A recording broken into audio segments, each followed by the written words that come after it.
All right. I hope you can hear me and hear the music and everything else. Just let me know if you can.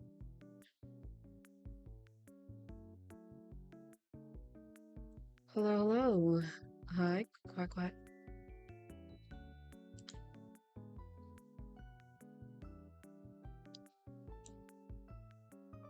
You can? All right, cool. I don't know what happened. I started the stream earlier, but then it said that it couldn't recognize the stream key for some reason. So I had to fix that real quick, but I'm glad it's working now.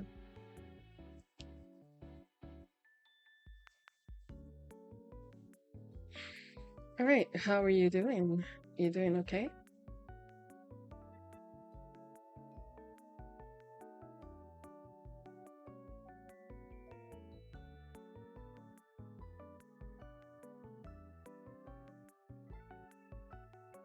You're doing good. All good. Yeah. Great. All right. I wanted to rant a little bit. And so I decided to stream because I didn't want to go around talking the same thing over and over again, repeating myself. Um I'm doing good, Kikore. Thank you for asking.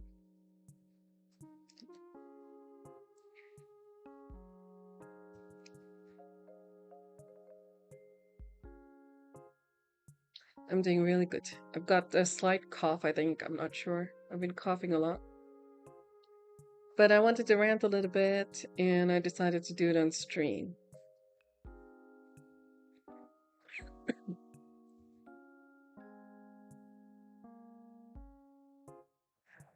Okay, I'll start off because I have a lot to say.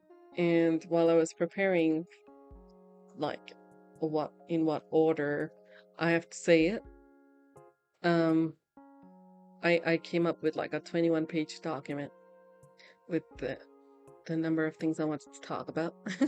So I'm just gonna start. I'll give you some preface though. Um, Recently I watched a video by Joey the Anime Man. I don't know if you know him, but he's one of the OG YouTubers that exist. And on his second channel, where he talks about the courage to be disliked. So I wanted to talk about that. Um, The Courage to be Disliked is a book, by the way. Do you know Joey? Have you watched his stuff before? I mean, um, I started following him when it was like school days for me. So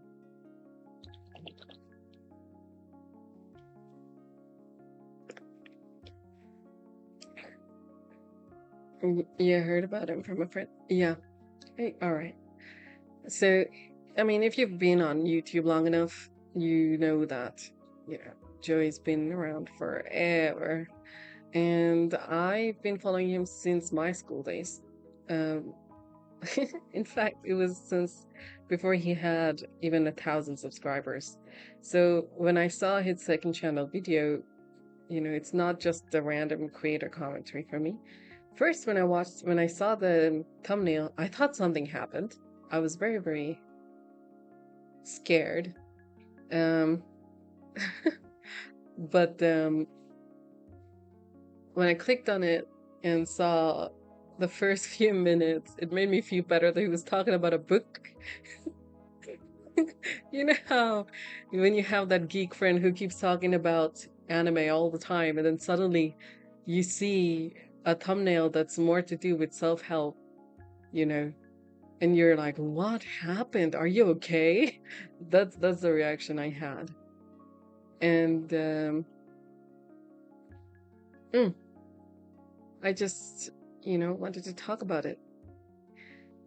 A few years ago, um, a friend of mine that gifted me that same book, The Courage to Be Disliked, on my birthday. And I'm not even gonna lie, it pushed me deeper into psychology and deeper into what I'm currently doing as a profession. So it's not just an academic subject to me, but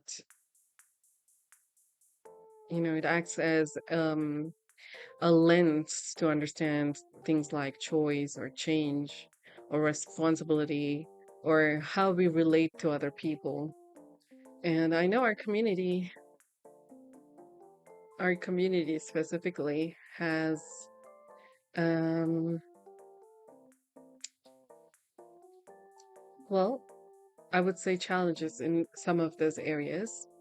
And so when I watched this video, I wanted to really talk about it.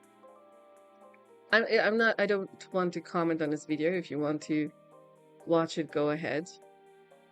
Um, I watched this video and I just wanted to talk about stuff because it's not just him. A couple of other YouTubers I follow have been recently making videos about the courage to be disliked, but some of them don't really have full knowledge about the various psychological aspects surrounding that book. And so I just thought, I will rant today. And I'm going in circles.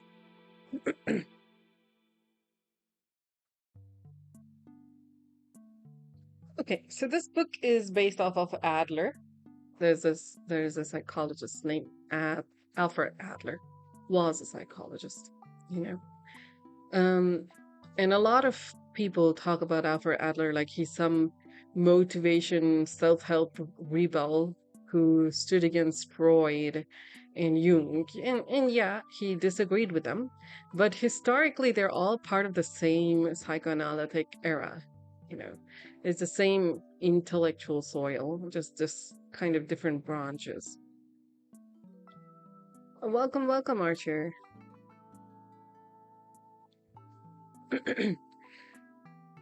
And so I just wanted to unpack a little things um, covered in that video a little more clearly. Yeah, I hope Archer knows at least. Archer, I saw Joey the anime man post a video 5 days ago, and he spoke about the book The Cards to Be Disliked. And I saw a couple of other creators also talking about the book, but none of them are psychology students or have psych background. And so I wanted to do some explanation around that time and around what their concepts were and how you can use those concepts now, right? So in the stream, we'll look at who is this Freud, who is Jung, who is Adler, right? What made Adler different? He spoke about inferiority and choice, so we'll look at that as well. And I'll probably also tell you why his ideas about change are powerful and where those ideas kind of um, struggle in today's very hyper digital comparison heavy world. Yeah. So I'll tell you that this is not going to be like a very surface level, you can choose to be happy conversation. We're going to go a little deep. Um, but we're going to go deep in a way that it still makes sense to us. Um, think of it like breaking down, let's say, a character build in RPGs, except the character here would be you. Yeah. And even if there's like two or three of you here, one, two, three people here, it's perfectly fine. I'm hoping that this stream is for the long game. So for the watchers, for the thinkers that are very quiet, for people who just sit with ideas, um, everybody. I hope you have your water with you, because we're gonna be. It's a long stream today. Not too long, don't worry. I'll try to cut it in an hour and a half. Yeah. Okay. Let's start at the beginning. Yeah. Early 1900s psychology, Vienna, intellectual chaos, and three men who completely changed how we think about the human mind.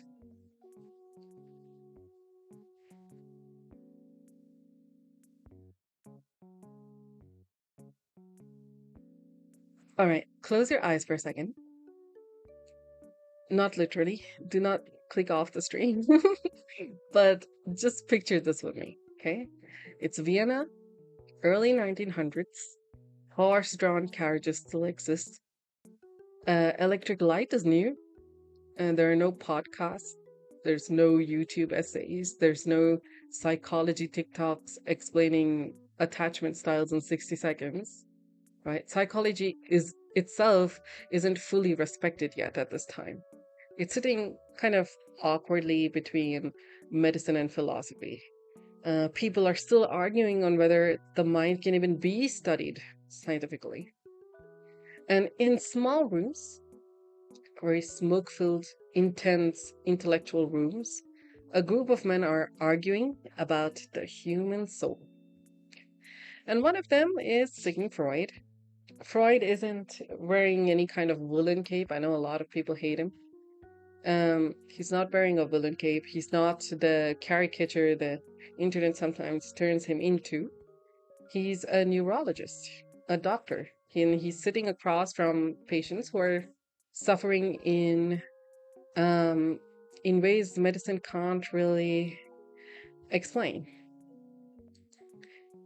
Is it the Wednesday Society?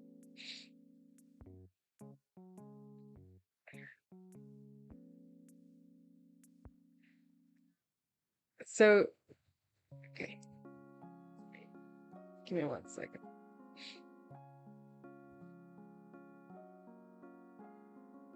All right. Um, so they're sitting across these patients who are suffering in ways that medicines can't really explain. Women who can't really move their limbs, people with chronic pain, anxiety that looks very physical, but it has no physical origin. And Freud does something so radical for his time.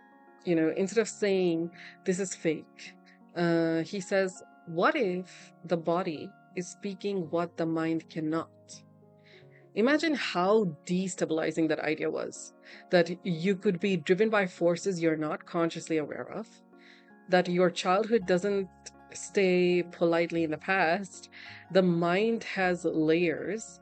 Yeah, he gives us language like repression or defense mechanisms, the unconscious, the idea that parts of who you are hidden even from yourself.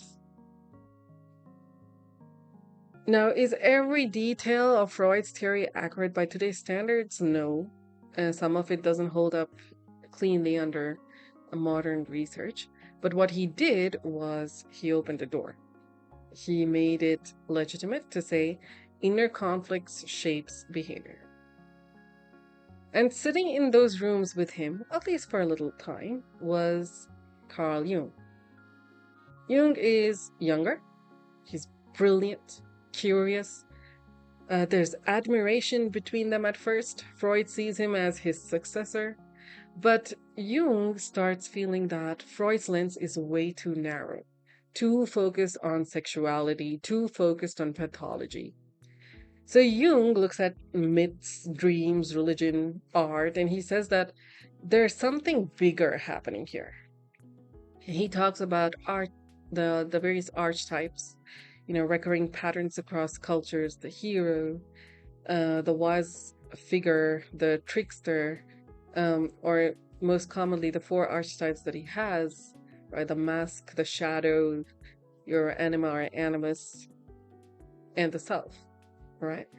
And then he suggests that beneath your personal memories, there's something more collective, a shared psychological inheritance. So whether you interpret that literally or symbolically, it changes how people think about identity. You're not just a bundle of childhood wounds, you're also part of something more mythic, right? And then there's Alfred Adler.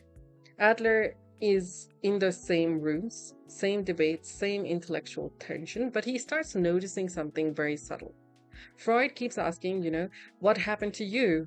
Adler starts asking, what are you trying to become? The question sounds very, very small, but it flips the entire direction of psychology. Freud's model looks, backwards at repression and at early conflicts. Jung's model looks more inwards and downwards into symbols and archetypes. And Adler looks forward. He begins to say that human beings are not just pushed away by their past or pushed by their past, they're actually pulled by goals, by imagined futures, by a desire to overcome a feeling of not being, of not being enough. And I think that that is very, very important because on the internet, we sometimes frame these three like opposing factions in an anime arc, Freud versus Jung versus, or Jung versus Adler. We look at them as philosophical boss battles, but historically, they're in the same origin story. They're all part of what we now call the psychoanalytic era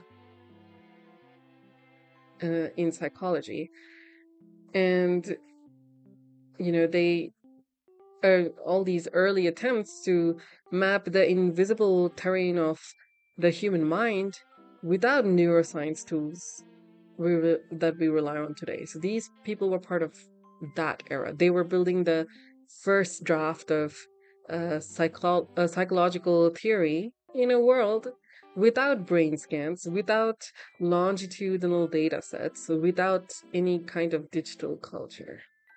And I think that that context will matter a lot here, because when we talk about Adler, especially in a modern book like The Courage to be Disliked, we're pulling ideas from a very pre-digital world, a world where community meant more physical proximity, where comparison wasn't very algorithmically amplified in any way. We're not talking about Discord communities over here, right? So, before we zoom into Adler's idea about inferiority and choice, I want you to hold that image in your mind. Three men in the early 20th century Vienna arguing very intensely about why human beings suffer and what actually drives change. And now we're choosing to follow the one who said, maybe you're not only shaped by what happened to you, maybe you're shaped by what we're striving towards. And that's very interesting, right? Now let's imagine Adler again. Same Vienna, same debate, same intellectual tension in the air. Freud is talking about repression, about very buried drives, about childhood conflict, and Adler is listening. But instead of focusing on what is broken, he keeps noticing something else in his patients. They don't just feel wounded, they feel lesser.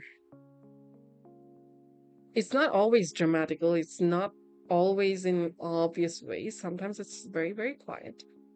A man who avoids leadership because he secretly believes that he's not capable.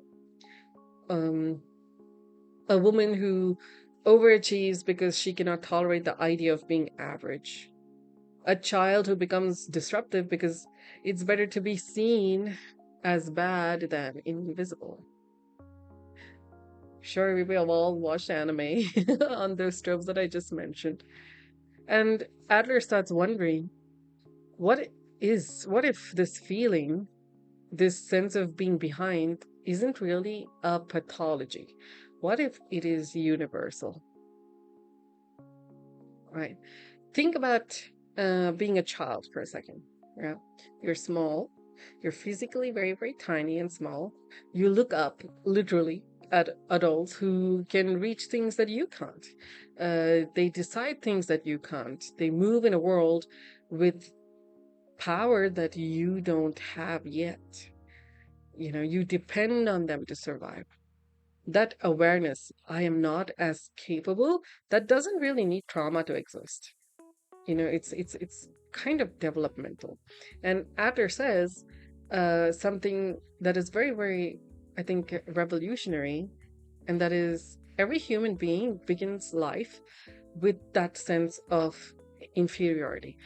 It's not as a flaw, but more as a starting point. And what changes everything is that he doesn't see that feeling as something to eliminate. He looks at it as more of an engine. Uh, that gap between where you are and where you want to be. That tension becomes movement. So you learn to walk because you cannot walk. You study because you don't know. You train because you are not yet strong. And if you if you've ever grinded levels in a game, you already understand that intuitivity, that very intuitively, right? You start very underpowered or at zero everything, and that's not an insult. That's just how the design is. And Adler believed that human psychology works the same way. But here's where he, diverges very sharply from Freud. So Freud looks backward. What happened to you that created the symptom? And Adler looks more forward. What are you trying to achieve with this specific behavior? And that question becomes very destabilizing because if behavior is aimed at a specific goal, even unconsciously, then anxiety, avoidance, perfectionism, they're not all random glitches. They're strategies. Strategies that, were made to feel safer or more significant or more in control, less exposed. Yeah. Adler noticed that people don't just react to the past, they organize their lives around something called private logic, a story that they build very early on about how to matter. Maybe that story is I only matter if I excel, or I'm safest when I don't try. If I don't get close, I can't get rejected. Oh, they are in different directions, but towards the same goal. Yeah, yeah, yeah. And once that private logic is formed, your striving follows it. You're still striving, you're still moving, but the direction is shaped by how you interpreted your early experiences. And this is where one of Adler's most beautiful ideas comes in, right? It's called social interest. He didn't believe that mental health was just about your personal success. He believed that it was about contribution, feeling useful, connected, part of a community. In his view, when striving becomes very disconnected from others, when it turns into pure competition or validation seeking, then it becomes distorted. And remember, he's saying this in the early 1900s. So there's no Instagram, no follower accounts, no algorithm that amplifies your comparison. So you could just imagine what he would probably say now, right? Because today, inferiority doesn't just happen in, I don't know, classrooms or workplaces. It happens every morning, the second you open your phone. You don't compare yourself to five people in your village anymore. You compare yourself to so many millions. And that changes that intensity of striving. It's no longer I want to improve. It becomes I need to prove in the current generation. And I think this is where people misunderstand Adler because they hear you choose your attitude and they interpret it as blame. But Adler wasn't really dismissing suffering. He was mostly just focusing on direction. Given your circumstances, what are you moving toward now? Are you moving towards growth or towards avoidance, towards recognition, towards safety? Your past may shape that particular starting point, but your striving is what shapes the path itself. And I think that's why that Courage to be Disliked, the book, um, resonates with me. Because it reframes the freedom as the courage to redirect that striving. It's not to deny your history. It's not to pretend pain didn't happen, but for you to ask honestly to yourself, where am I aiming? And once you ask that question, you end up standing in this doorway of change. So if Adler says, we're striving towards something, and then change doesn't begin with when someone, I don't know, lectures us. It begins when the direction we're moving in starts to feel wrong, right? And that shift will not happen all at once. Psychologically, it moves in stages. And there's actually an interesting model that's developed by James Prochaska and Carlo Di Clemente that will map that out, and it's called the trans theoretical model of change. But instead of thinking it like a chart, think of it like, I don't know, a character arc, right? I'll make it easy for you to understand. So the first stage is pre contemplation. That's where nothing is wrong. So you don't know, okay, you don't know. How do I explain this to you? You know that in some anime, when the protagonist is clearly in a very broken system, but they don't realize it yet. They think that the world they're in is very normal, even if it's really harsh. That's pre-contemplation. It's not ignorance, it's more of an adaptation that happens.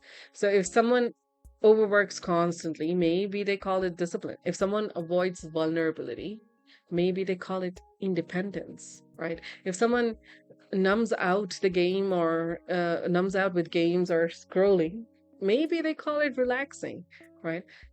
The behavior still feels justified and functional and protective. And from an Adlerian perspective, it's probably just serving a goal. And the second stage here is contemplation, where something feels off.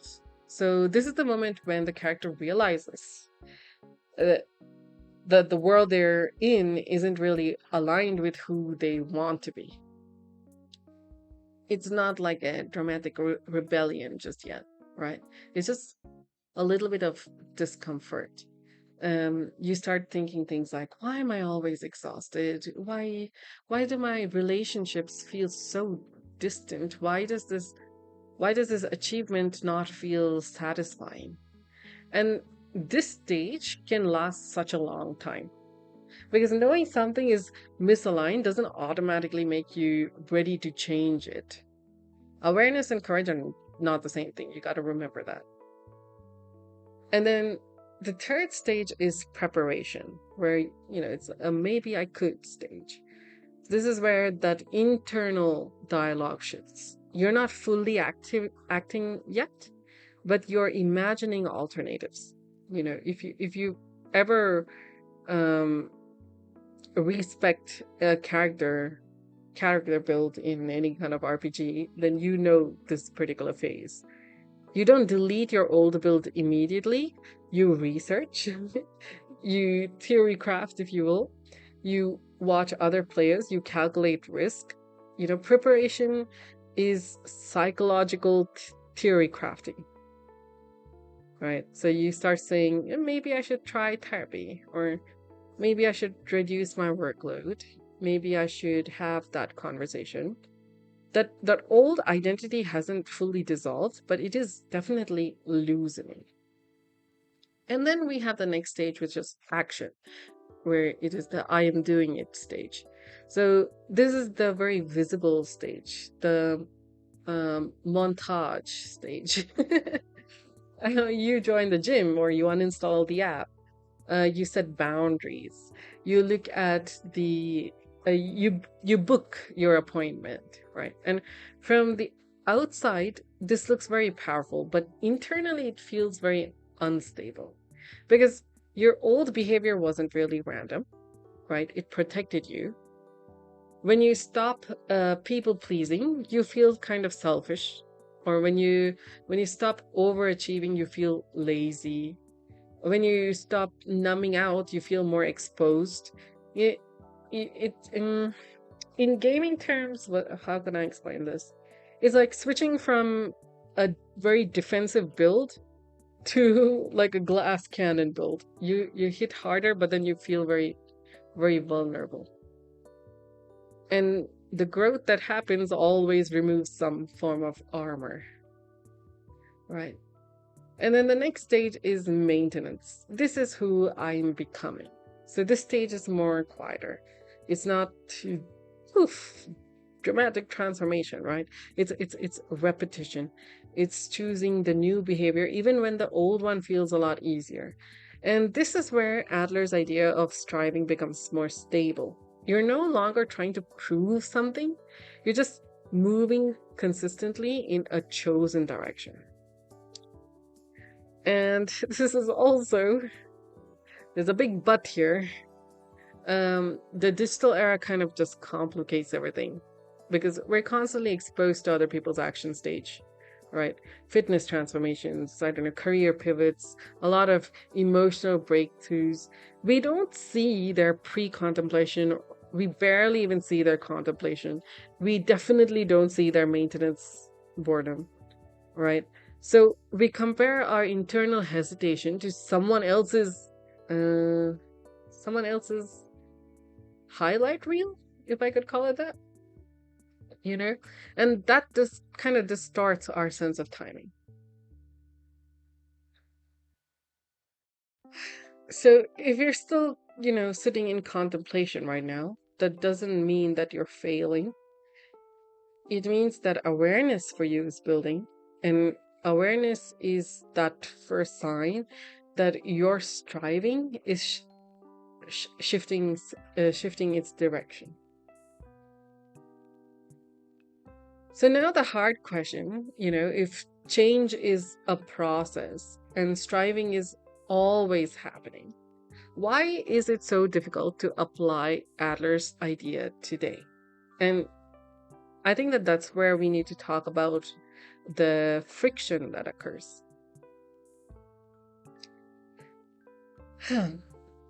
Let's imagine again. Okay, imagine Adler sitting at a wooden desk in Vienna. The window is open. There's street noise. There's horse carriages. Conversations are drifting in from, like, let's say, a cafe that's down the road. He's writing about inferiority, about how every human being begins very small, dependent, limited, and because of that, we strive.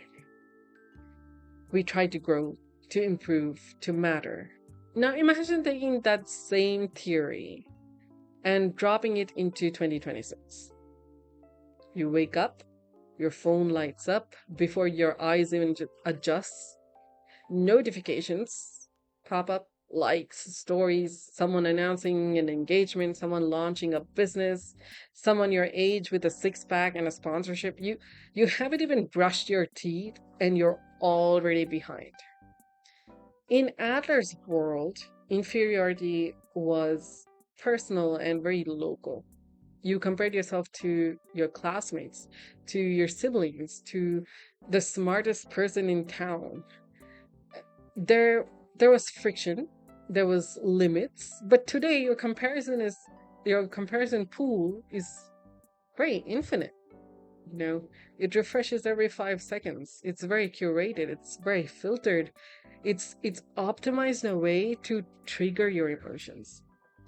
And I think that this is where things will get very psychologically heavy because Adler said we are pulled by goals.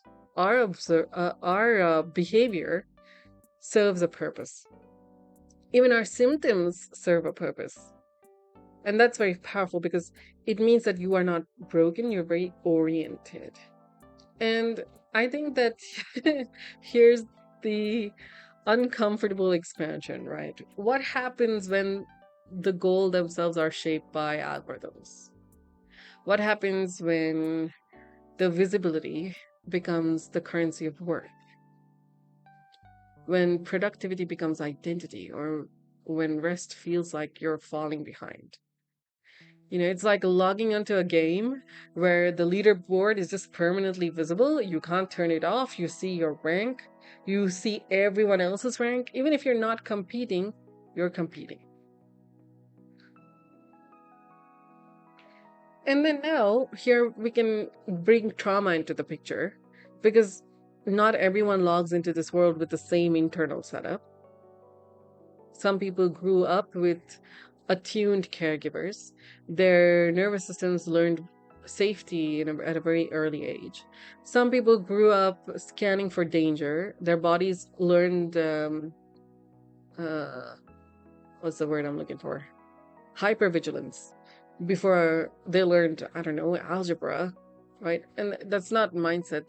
That's more to do with your wiring. So when Adler talks about choice, I think we have to update that word. Choice isn't a clean, wide open highway. For some people, it's this narrow mountain path with loose rocks and bad weather.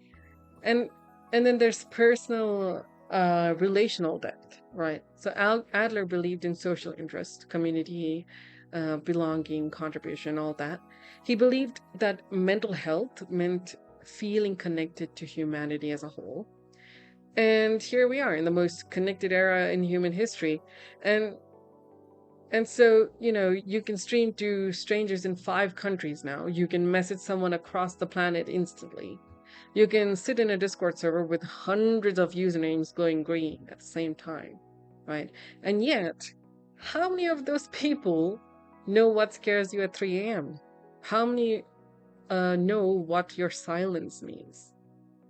How many would actually notice that very subtle shift in your tone? Right? It's like being in this massive anime battle scene, hundreds of characters on screen, energy everywhere. But then the real story, it happens in that quiet conversation between, I don't know, two people after the fight. So when we apply Adler today, we can't pretend that context doesn't matter. He didn't account for quantified self worth. He didn't account for parasocial relationships. He didn't account for infinite comparison loops. And that is not a flaw. That's just history. But I'll tell you why I still respect him. Because underneath all of this, he believed in something very, very radical. He believed that your life has a direction, that even your coping itself has intention. And he also believed that your inferiority is not evidence of failure, it is the starting point of growth. So maybe the modern update isn't really rejecting Adler, but we have to like soften him a little bit, ground him in neuroscience, layer him with a little bit of attachment theory, recognizing the systemic constraints that we have, and then making a more nuanced question itself, right? Not why are you choosing better? Why aren't you choosing better? But you can probably phrase it as, given the current nervous system you have, given the era that you're living in, given the pressures you're under, what direction feels 1 degree more life giving? Because you may not be able to control the map, but you can still control your next step. And sometimes in a world that's this loud, one intentional step can be seen as rebellious, right? Let me tell you something that Adler believed in that I think is quietly very terrifying. He believed that very early in life, around 4 or 5 years old, we begin forming conclusions about how the world works. Not intellectual conclusions, but very emotional ones, pre-verbal ones, tiny little rules. And those rules become what he called private logic. So private logic is like your internal rule book. It's the quiet sentence that runs in the background of your life. So it usually, if I could give you examples, it would be, if I want to feel safe, I must blank, whatever you want to fill in there, right? If I want to be loved, then I must blank. Or if I want to matter, then I must blank. And most of us are still obeying rules written by a child version of ourselves. Isn't that interesting? Think about a 5-year-old trying to make sense of the world. If their parents were emotionally unavailable, maybe that rule became, I shouldn't need too much. If praise only came when they achieved something, then the rule would be I must perform to be valued. And if conflict felt dangerous, then they would probably say I must keep everyone happy. So these rules made sense at that time. They were our survival strategies. They were very adaptive, brilliant, honestly. A child brain trying to survive in the only way it knew how, right? But just because a rule kept you safe at 5 doesn't mean that it's going to be serving you at 25 or 45, right? And I think this is where it gets very 2026, if you will, because the digital world doesn't just coexist with your private logic, it amplifies it.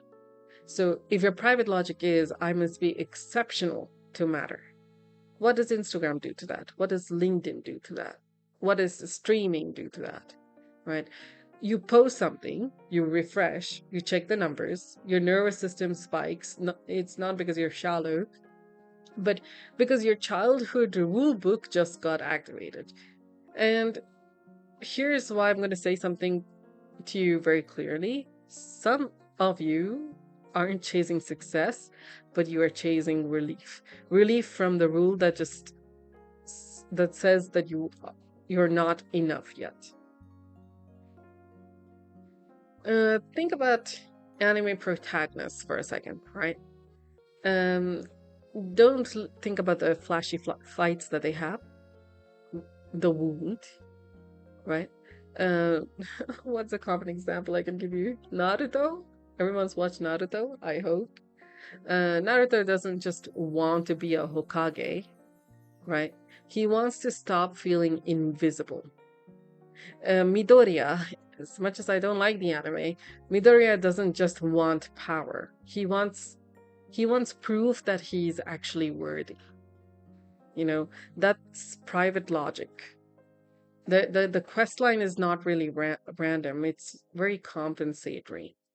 And we do that same thing. The overachiever, maybe the rule is I must outperform in order to stay loved. And let's say the hyper independent one. We all have that one friend, right? Their internal rule is I can't rely on anyone. And then you have the other opposite end, who I would call the chronic helper, right?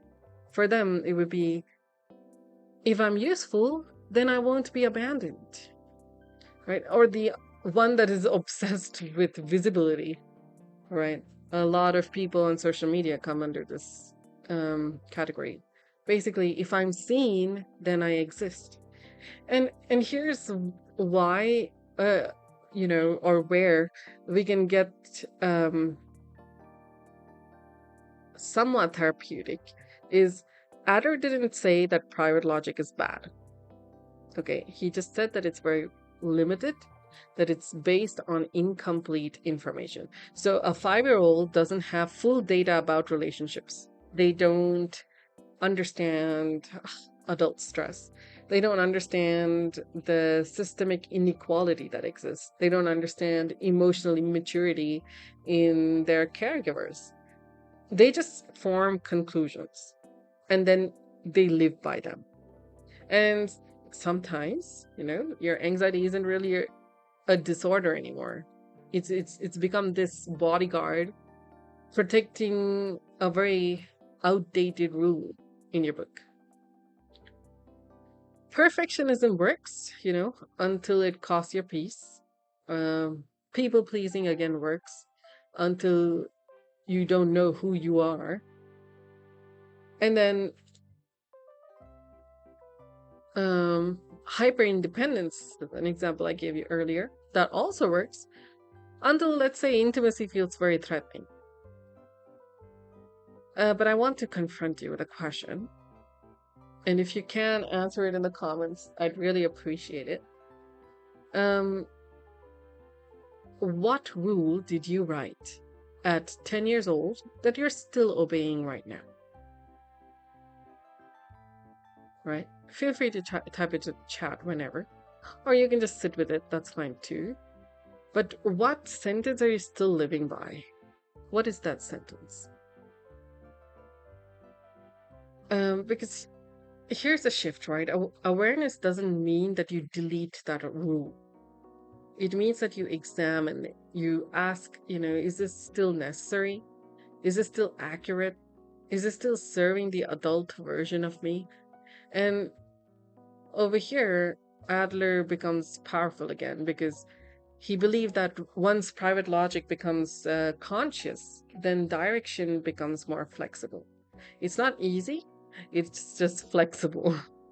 So you may not be able to control the algorithm, you may not control your childhood, but you can question that rule book that you wrote. And questioning your rule book, in a way, is character development. Okay. Um, and I think we've seen it so many times, so many times in anime or in games, right? Every protagonist has a moment where they realize that the belief that kept them alive is the belief that's also keeping them small. And this is that one. I want to bring this back to something pretty simple. Um, Adler believes that to be human is to feel inferior and to strive anyway. It's not because you're broken, but because everyone is just unfinished. So, from the moment you become aware of yourself, you notice gaps. Someone is stronger, someone is smarter, someone is more visible, someone is further ahead. And the world we live in now, it broadcasts those gaps in HD all day, every day. But we don't talk about something enough, and that is inferiority is not the villain. Un- how do I explain this word? How do I say unexamined direction is the villain. So you will strive. That's not optional. The only question here is towards what? You know, is it towards proving something? Is it towards silencing a childhood rule?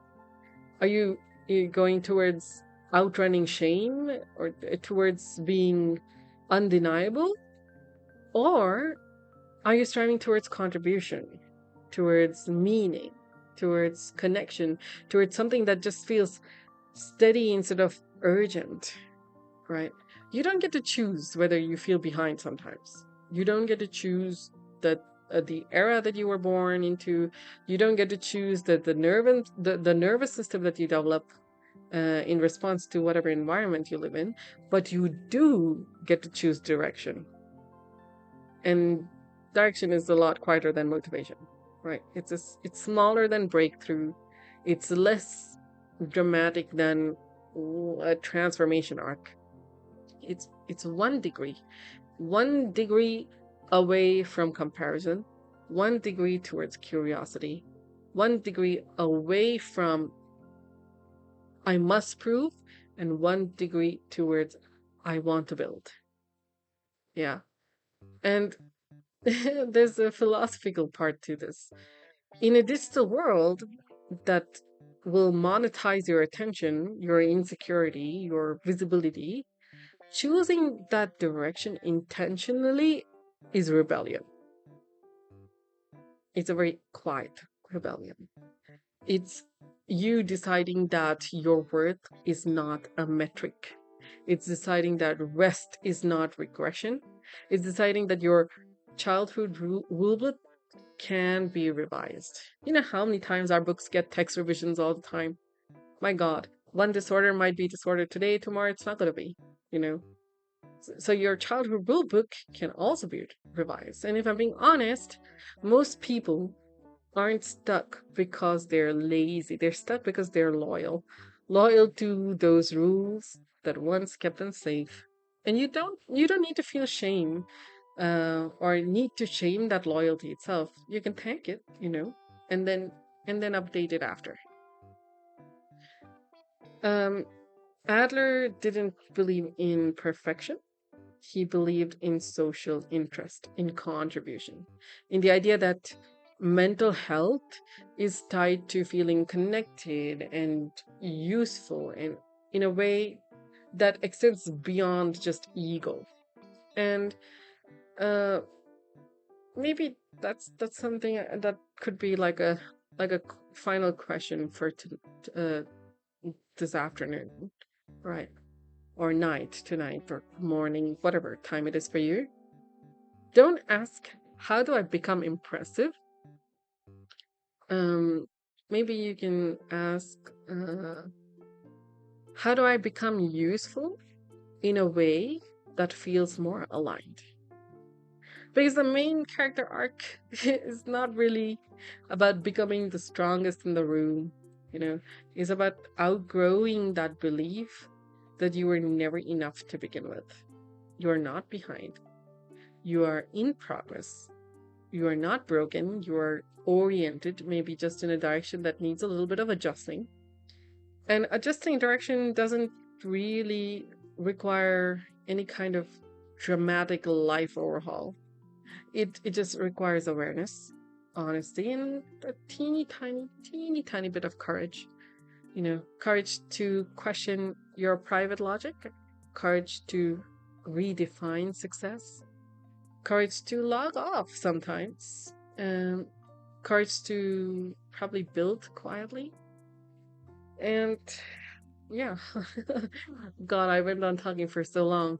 But you know, if you have to take away something from this long rant I just had, um, it would be that you can't really always control the map, but you can choose the direction of your next steps.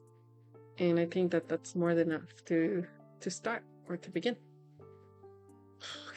And sorry, I got super into it. I got super into it.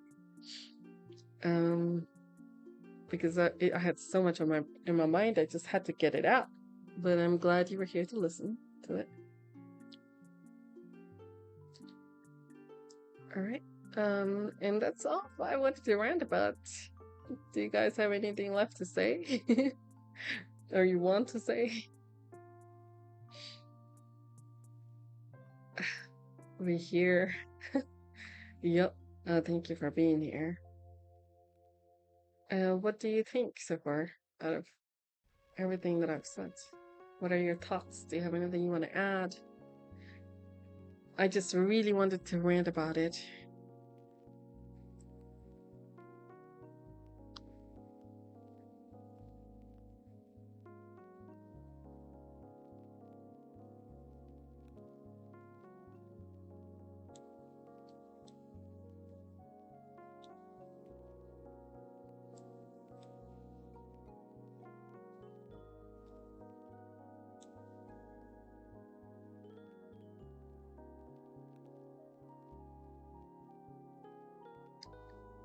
Sorry, I'm quiet because I'm just waiting in case anyone has anything to add to it.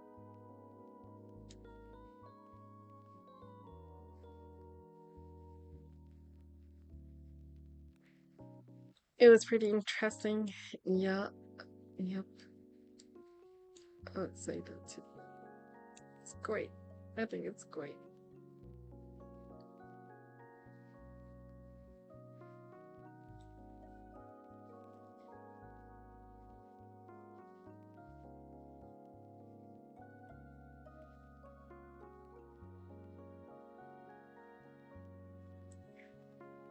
I still have to look a bit into it, I feel. Oh, yeah, yeah, for sure. Look into it, you know, see if it's something that interests you. Um,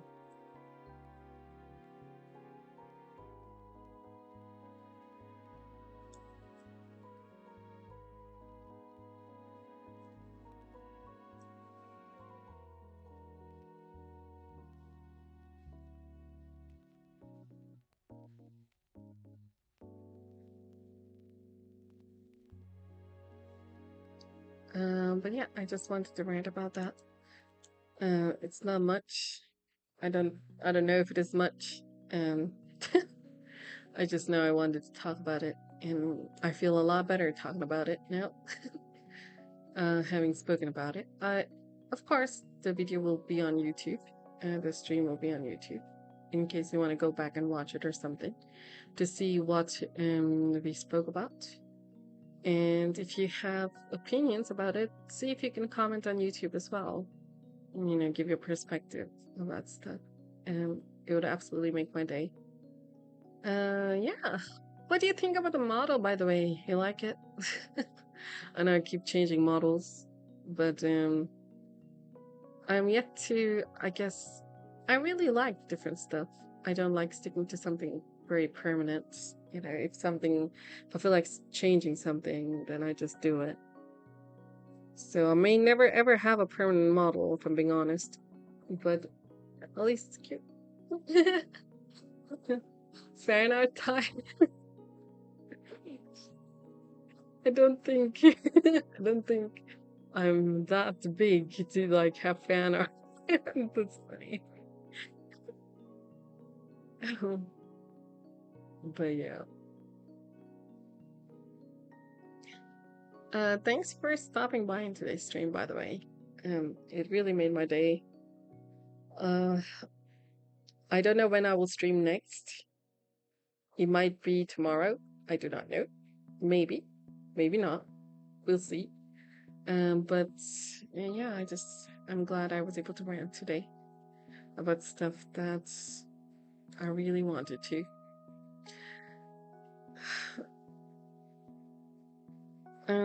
So I think this is where I will end it. Whether you spoke up or just quietly existed in the background, know that I see you. Literally, I can see it in my stats over here on OBS. And I'm really, really proud of you for being here.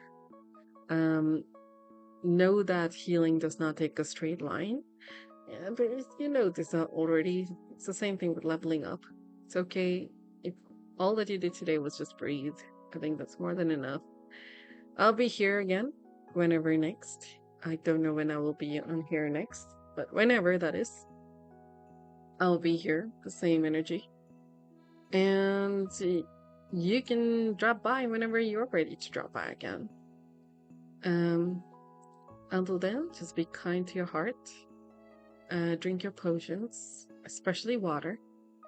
And always remember that you are the main character of your own story. All right. I'll see y'all later. Bye-bye.